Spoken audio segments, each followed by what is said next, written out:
C ಇಮೇಜಲ್ಲಿರ್ತಕ್ಕಂಥದ್ದು ಹೇಗೆ ಇಮೋಫಿಲಿಯಾದಿಂದ royal queen Victoria dead ಆದರು ಅಂತೇಳಿ ಮೇಲಿದೆ ನೋಡಿ. ಇಮೋಫಿಲಿಯಾ ಔ ಕ್ವೀನ್ ವಿಕ್ಟೋರಿಯಾ ಪಾಸ್ಡ್ ಅಂತ.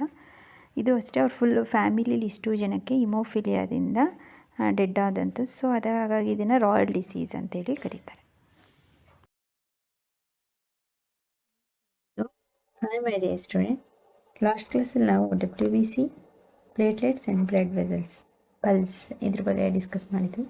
ಆ್ಯಂಡ್ ಈ ಪ್ಲೇಟ್ಲೆಟ್ಸ್ ಕಿರುತಟ್ಟೆಗಳು ಬ್ಲಡ್ ಕ್ಲಾಟ್ ಆಗೋದಕ್ಕೆ ಹೆಲ್ಪ್ ಮಾಡುತ್ತೆ. ಆ್ಯಂಡ್ ಇನ್ ಕೇಸ್ ನಮಗೆ ಇಂಜುರೀಸ್ ಆದಾಗ ಬ್ಲಡ್ ಕ್ಲಾಟ್ ಆಗಲಿಲ್ಲ ಅಂದರೆ ಅದರಿಂದ ಏನು ಎಫೆಕ್ಟ್ ಆಗುತ್ತೆ ಅಂತ. ಇಮೋಫಿಲಿಯಾ ಎಂಬ ಒಂದು ಡಿಸಾರ್ಡರ್, ಇದು ಸಾಮಾನ್ಯವಾಗಿ ಇದನ್ನು ರಾಯಲ್ ಡಿಸೀಸಸ್ ಅಂತಲೇ ಕರೀತಾರೆ. ಯಾಕಪ್ಪ ಅಂದರೆ ಇದು ಕ್ವೀನ್ ವಿಕ್ಟೋರಿಯಾ ಇಂಗ್ಲೆಂಡ್ನ ಆ ರಾಣಿಗೆ ಬಂದಂಥದ್ದು. ಆ್ಯಂಡ್ ಜರ್ಮನಿ, ರಷ್ಯಾ, ಸ್ಪೇನ್ ಈ ಕಿಂಗ್ ಫ್ಯಾಮಿಲಿಗೆ ಬರ್ತಾಯಿತ್ತು. ಸೊ ಇದನ್ನು ಹಾಗಾಗಿ ರಾಯಲ್ ಫ್ಯಾಮಿಲಿಗೆ ಬಂದಿದ್ದರಿಂದ ಇದನ್ನು ರಾಯಲ್ ಡಿಸೀಸ್ ಅಂತಲೇ ಕರೀತಾರೆ. ಅದರಲ್ಲಿ ಪ್ರಿನ್ಸ್ ಲಿಯೋಪಾಲ್ಡ್ ಆಫ್ ಆಲ್ಬೆನಿ ಅವರು ಸಹ ಇಮೋಫಿಲಿಯಾ ಎಂಬ ಒಂದು ಡಿಸೀಸಸ್ಸಿಂದ ಬಳಲಿದರು. ಅದಲ್ಲದೆ ಕ್ವೀನ್ ವಿಕ್ಟೋರಿಯಾ ಅವರ ಗ್ರ್ಯಾಂಡ್ ಡಾಟರ್ ಅಲೆಕ್ಸಿಯಾ ಇವರು ಸಹ. ಸೊ ಅವ್ರದ್ದು ಯಾರ್ಯಾರು ಇಮೋಫಿಲಿಯಾದಿಂದ ಸಫರ್ ಆಗಿದ್ರು ಅನ್ನೋದಕ್ಕೆ ಒಂದು ಚಾರ್ಟ್ ಇದೆ, ಅದನ್ನು ನಾನು ಇಲ್ಲಿ ಇಮೇಜಸ್ನ ಹಾಕ್ತೀನಿ. Okay, C next. ಇಲ್ಲಿ ಪಲ್ಸ್ ರೇಟ್, ನಿಮ್ಮ ಓನ್ ಪಲ್ಸ್ ರೇಟು ಮತ್ತು ನಿಮ್ಮ ಫ್ರೆಂಡ್ಸ್ಗಳನ್ನ ಇಲ್ಲಿ ಎಂಟರ್ ಮಾಡಿ ಅಂತ ಹೇಳಿದ್ದೆ. ಬಟ್ ಇಲ್ಲಿ ನಾನು ನಿಮಗೆ ಇವತ್ತು ನಾರ್ಮಲ್ ರೆಸ್ಟಿಂಗ್ ಪಲ್ಸ್ ರೇಟ್ ಮತ್ತು ಏಜ್, ಯಾವ್ಯಾವ ಏಜ್ ಅವರಿಗೆ ಇಲ್ಲಿ ಏಜ್,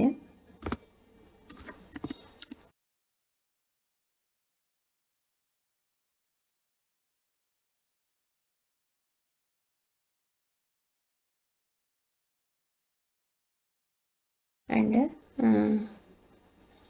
ಇಲ್ಲಿ ಪಲ್ಸ್ ರೇಟ್ ಪರ್ ಮಿನಿಟ್ ಎಷ್ಟು ಅಂತೇಳಿ, ಇಲ್ಲಿ ಯಾವ್ಯಾವ ಏಜ್ ಅವ್ರಿಗೆ ಅಂತೇಳಿ ನೋಡೋಣ. ಇಲ್ಲಿ ಸಾಮಾನ್ಯವಾಗಿ 0 to 1 ಅಂದರೆ ಹುಟ್ಟಿದ ಮಗುವಿನಿಂದ 1 ವರ್ಷದ ಮಗುವಿನ ಪಲ್ಸ್ ರೇಟ್ ಎಷ್ಟಿರುತ್ತೆ ಅಂತೇಳಿ ನೋಡೋಣ. ಎಷ್ಟಿರುತ್ತಪ್ಪ ಅಂದರೆ 70 to 190 ಎಷ್ಟಿರುತ್ತೆ, 70 to 190 ಇರುತ್ತೆ. ಅದೇ ರೀತಿ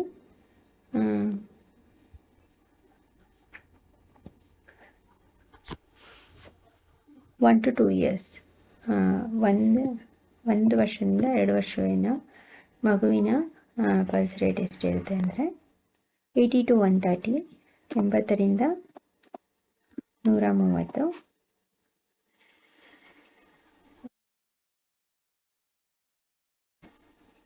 and then next 3 to 4 years,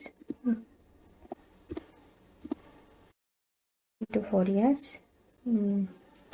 ಆ ಒಂದು ಮಗುವಿನ pulse rate 80 to 120.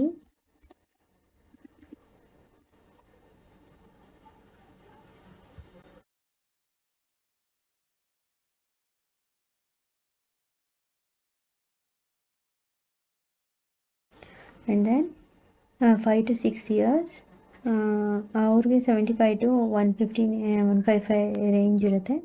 10ರಿಂದ 10 to 17 years, 10ರಿಂದ 17 ವರ್ಷದ ಮಕ್ಕಳಲ್ಲಿ ಎಷ್ಟಿರುತ್ತೆ ಅಂದರೆ 60 to 100.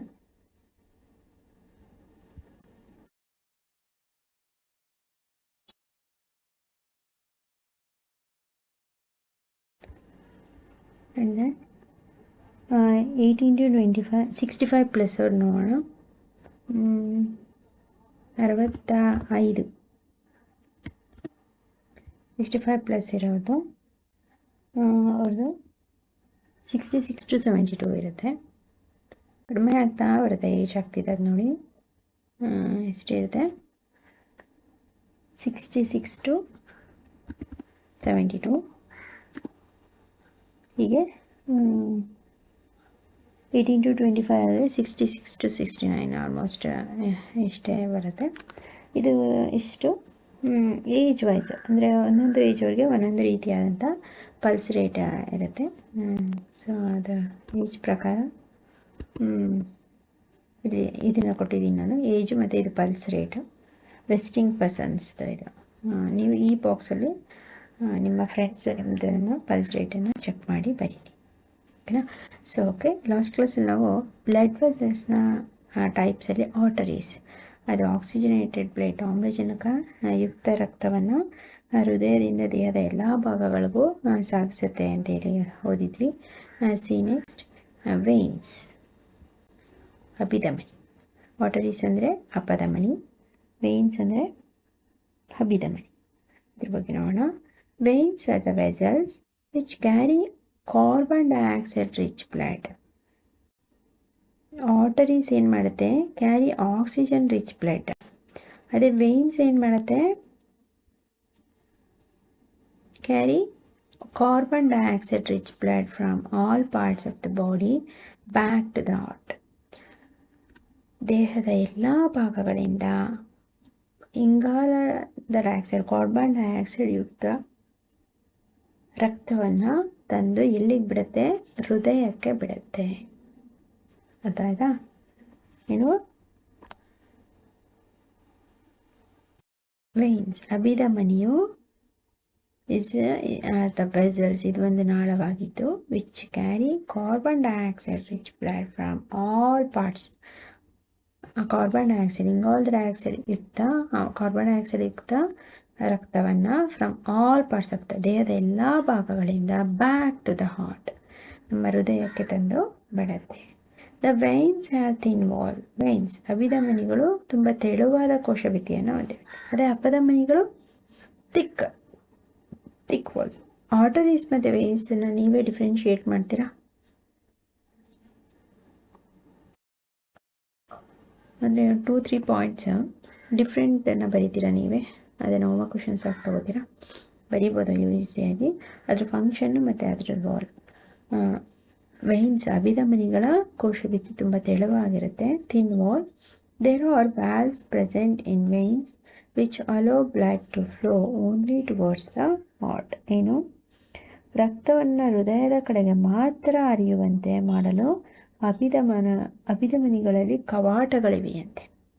ಗೊತ್ತಾಯ್ತಾ? ವೇನ್ಸ್, ಇಲ್ಲಿ ನೋಡಿ, ಇದು ವೇನ್ಸ್. ಇದು ಎಲ್ಲೆಲ್ಲೋ ಹೋಗ್ಬಿಡ್ಬಾರ್ದು, ದೇಹದ ಎಲ್ಲ ಭಾಗಗಳಿಂದ ಕಾರ್ಬನ್ ಡೈಆಕ್ಸೈಡ್, ಇಂಗಾಲದ ಡೈಆಕ್ಸೈಡ್ ಇರುವಂತಹ ರಕ್ತ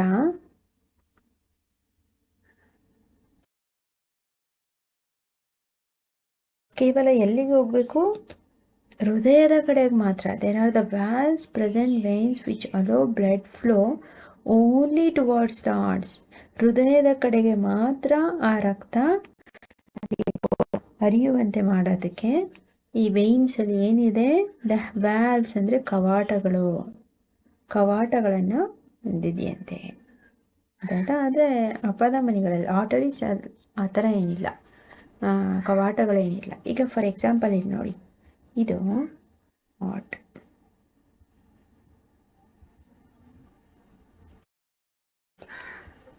ಈಗ ಆರ್ಟರೀಸ್ದು ಕೆಲಸ ಏನಪ್ಪ ಅಂದರೆ, ಇದು ಹೃದಯದಲ್ಲಿ ಆಕ್ಸಿಜನೇಟೆಡ್ ಬ್ಲಡ್ ಇರುತ್ತೆ, ಓಕೆನಾ. ಇಲ್ಲಿರುವಂತಹ ಬ್ಲಡ್ನ ದೇಹದ ಎಲ್ಲ ಭಾಗಗಳಿಗೆ ಹರಿಯುವಂತೆ ಮಾಡಬೇಕು. ಇಲ್ಲಿ ಕವಾಟ ಇದ್ದರೆ ದೇಹದ ಎಲ್ಲ ಭಾಗಗಳಿಗೆ ಹರಿಯೋಕ್ಕಾಗದೇ ಇಲ್ಲ, ಎಲ್ಲ ಕಡೆ ಸಪ್ಲೈ ಆಗಬೇಕು ಈ ಆಕ್ಸಿಜನೇಟೆಡ್ ಬ್ಲಡ್, ಓಕೆನಾ.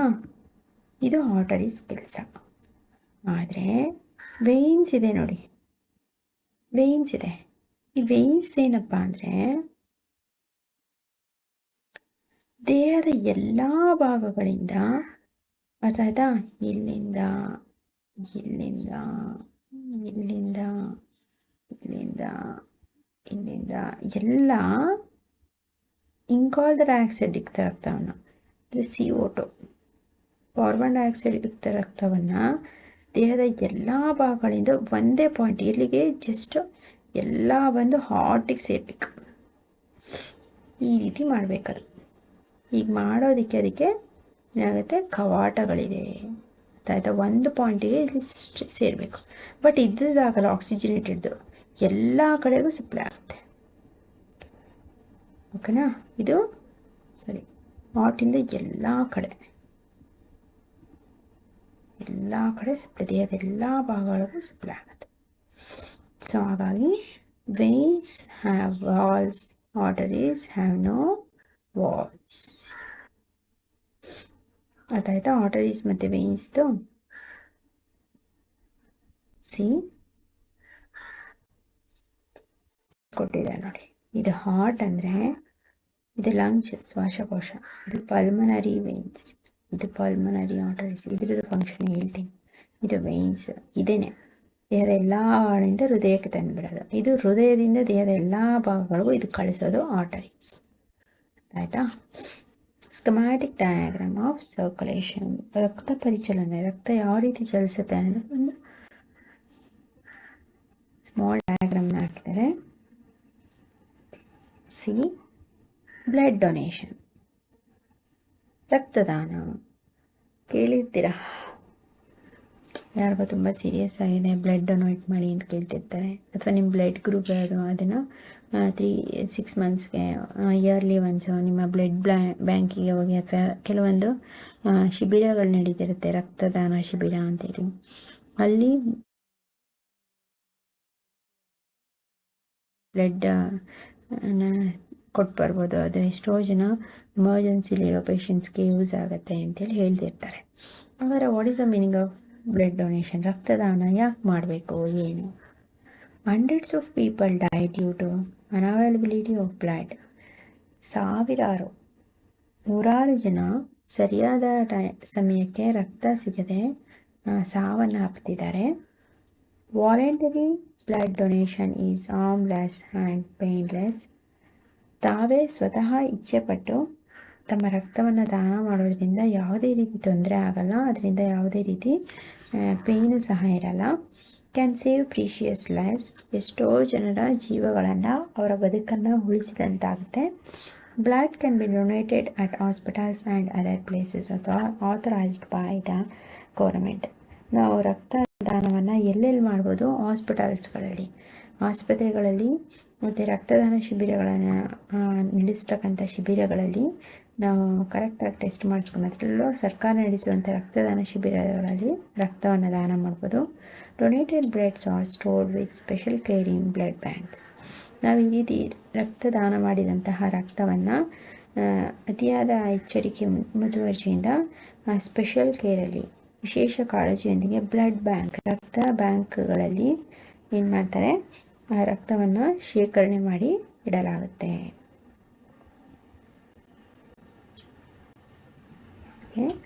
I am confused. I have learned that an artery always carry oxygen rich blood. ಈಗ ಭೋಜಾಯಿಗೆ ಕನ್ಫ್ಯೂಷನ್ ಆಗ್ತದೆ. ಏನು, ನಾವು ಇಲ್ಲಿವರೆಗೂ ಓದಿದ್ದು ಆರ್ಟರೀಸ್ ಏನು ಮಾಡುತ್ತೆ, ಆಕ್ಸಿಜನ್ ರಿಚ್ ಬ್ಲಡನ್ನು ತೆಗೆದುಕೊಂಡು ಬರುತ್ತೆ ಹಾರ್ಟಿಂದ ಅಂತೇಳಿ ಅಲ್ವಾ. Paheli explain that.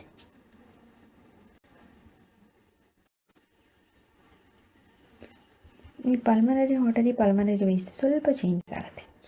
ಪಹೇಲಿ ಏನಂತ ಎಕ್ಸ್ಪ್ಲೈನ್ ಮಾಡ್ತಾನೆ, ಪಲ್ಮನರಿ ಆರ್ಟರಿ ಪುಪ್ಪುಸಕ ಅಪಧಮನಿ carries blood from the heart. ಈ ಪುಪ್ಪುಸಕ ಅಪಧಮನಿ ಆರ್ಟರೀಸ್ ಏನು ಮಾಡುತ್ತೆ, ಹೃದಯದಿಂದ ರಕ್ತವನ್ನು ಹೊತ್ಕೊಂಡು ಬರುತ್ತೆ. So it is called an artery. ಹಾಗಾಗಿ ಇದನ್ನು ಅಪಧಮನಿಗಳು ಅಂತೇಳಿ ಕರೀತಾರೆ. And not a vein. ಆದರೆ ಇದು ಎಲ್ಲಿಂದ? ವೇನ್ಸ್, ಅಭಿಧಮನಿಗಳಿಂದ ಅಲ್ಲ, ಅಪಧಮನಿಗಳಿಂದ ಮಾತ್ರ ಕೊಂಡೊಯ್ಯುತ್ತೆ. It carries carbon dioxide rich blood to the lungs. ಆದರೆ ವೇನ್ಸ್ ಏನು ಮಾಡುತ್ತೆ, ಇಂಗಾಲದ ಡೈಆಕ್ಸೈಡ್ ಯುಕ್ತ, ಕಾರ್ಬನ್ ಡೈಆಕ್ಸೈಡ್ ಯುಕ್ತ ಬ್ಲಡನ್ನು lungs carry carbon dioxide rich blood to the lungs. ಅಭಿಧಮನಿ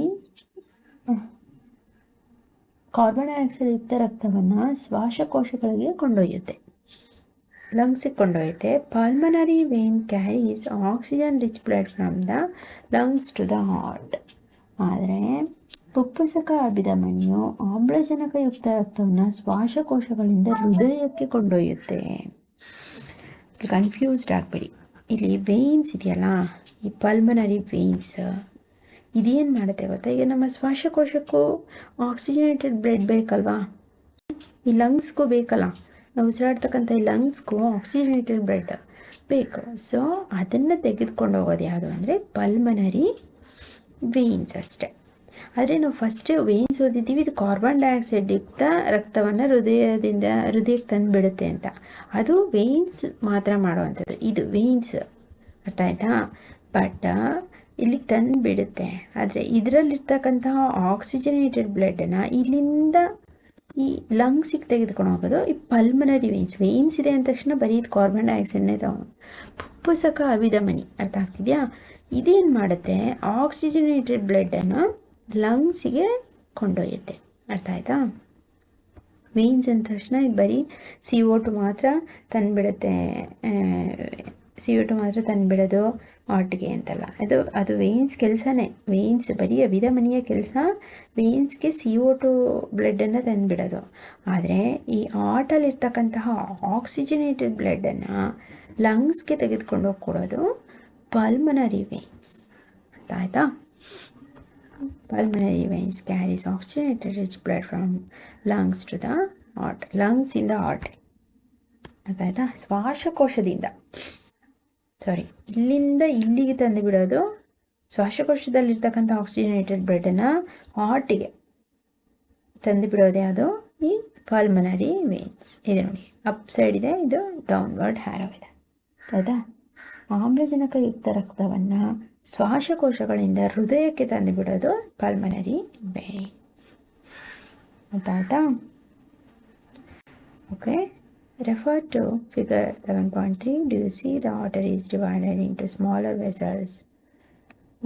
ಅಪಧಮನಿಗಳು ಚಿಕ್ಕ ನಾಳಗಳಾಗಿ ವಿಭಜನೆ ಹೊಂದುವುದನ್ನು ನೀವು ಗಮನಿಸಿ. 11.3 ಇದರಲ್ಲೇ ಈ ರೀತಿ ವಿಭಜನೆ ಆಗಿದೆ ಅಲ್ಲ, ಆರ್ಟರೀಸ್ ಎಲ್ಲ ಇದು ಚಿಕ್ಕ ಚಿಕ್ಕ ನಾಳಗಳಾಗಿ ವಿಭಜನೆ ಆಗಿದೆ, ಅದನ್ನು ಗಮನಿಸಿ. On reaching the tissues they divide further into extremely thin tubes called capillaries. ನೀವು ಗಮನಿಸ್ತಿರಲ್ಲ, ಆ ಅಂಗಾಂಶಗಳನ್ನು ತಲುಪಿದಾಗ ಅವು ಲೋಮನಾಳಗಳೆಂಬ ಅತಿ ಸೂಕ್ಷ್ಮ ನಾಳಗಳಾಗಿ ವಿಭಜನೆ ಹೊಂದುತ್ತೆ. ಇದು ಈ ನಾಳಗಳು ಇಲ್ಲಿ ಬಂದು ಇಲ್ಲಿ ಡಿವೈಡ್ ಆದ ತಕ್ಷಣ ಇದು ಇನ್ನೂ ಮತ್ತೆ ವಿಭಜನೆ ಹೊಂದಿ ಸಣ್ಣ ಸೂಕ್ಷ್ಮವಾದ ನಾಳಗಳಾಗುತ್ತೆ. ಇದನ್ನು ಲೋಮನಾಳಗಳು ಅಂತೇಳಿ ಕರೀತಾರೆ, ಗೊತ್ತಾಗ್ತಿದೆಯಾ. ಲೋಮನಾಳಗಳಾಗಿ ಸೇರಿ ಅಭಿಧಮನಿಗಳಾಗಿ ಹೃದಯದಲ್ಲಿ ಕೊನೆಗೊಳ್ಳುತ್ತದೆ. The capillaries join to form veins which empty into the heart.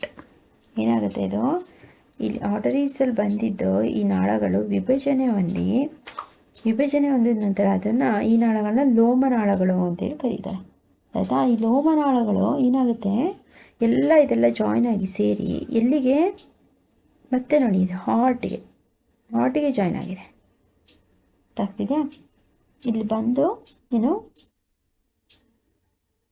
ಅವುಗಳೆಲ್ಲ ಸೇರಿ ಅಭಿಧಮನಿಗಳಾಗಿ ಹೃದಯದಲ್ಲಿ ಕೊನೆಗೊಳ್ಳುತ್ತದೆ. ಅಭಿಧಮನಿಗಳು ಅಂದರೆ ವೇನ್ಸ್. ಈಗ ಆರ್ಟರೀಸ್ ನಾಳಗಳು ಕೆಪಿಲರೀಸ್ ಆಗಿ ನೋಡಿ, ಇಲ್ಲಿ ಹ್ಯಾರೋಸ್ ಇದೆ, ಇಲ್ಲಿಂದ ಇಲ್ಲಿ ಕೆಪಿಲರೀಸ್ ಆಗಿ ಈ ರೀತಿ ಡಿವೈಡ್ ಆಗಿ ವೇನ್ಸ್ಗಳ ಮೂಲಕ ಹಾರ್ಟ್ಗೆ ಹೋಗಿ ಸೇರುತ್ತೆ, ಆಯಿತಾ. ವೇನ್ಸ್ನ ಮೂಲಕ ಹಾರ್ಟ್ಗೆ ಹೋಗಿ ಸೇರುತ್ತೆ. ಸೊ ಇದನ್ನು ಏನಂತೀವಿ, ಕೆಪಿಲರೀಸ್ ಅಂತೇಳಿ ಕರಿತೀವಿ. ಓಕೆ ಮೇಡಮ್, ಸ್ಟೂಡೆಂಟ್ ಇಷ್ಟರಲ್ಲಿ ಡೌಟ್ಸ್ ಇತ್ತು, ಅರ್ಥ ಆಗಲಿಲ್ಲ ಅಂದರೆ ಅದನ್ನು ಡಿಸ್ಕ್ರಿಪ್ಷನಲ್ಲಿ ಕಮೆಂಟ್ ಮಾಡಿ. ಆ್ಯಂಡ್ ಟೆಕ್ಸ್ಟ್ ಬುಕ್ನ ಇಟ್ಕೊಂಡು ಆಡಿಯೋನ ಕೇಳಿಸ್ಕೊಂಡು 2-3 ಟೈಮ್ಸ್ ಓದಿ ಇಂಪಾರ್ಟೆಂಟ್ ವರ್ಡ್ಸ್ನ ಅಂಡರ್ಲೈನ್ ಮಾಡ್ಕೊಳ್ಳಿ. ಈ ವಿಡಿಯೋಸ್ನ ನಿಮ್ಮ ಫ್ರೆಂಡ್ಸ್ಗಳಿಗೂ ಶೇರ್ ಮಾಡಿ, ಸಬ್ಸ್ಕ್ರೈಬ್ ಮಾಡ್ಕೊಳ್ಳೋಕೆ ಹೇಳಿ.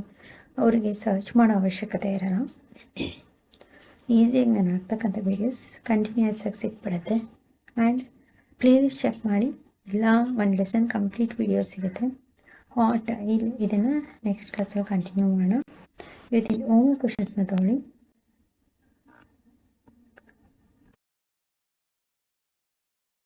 Right 2 each person of pulse rate. ಇಬ್ಬರು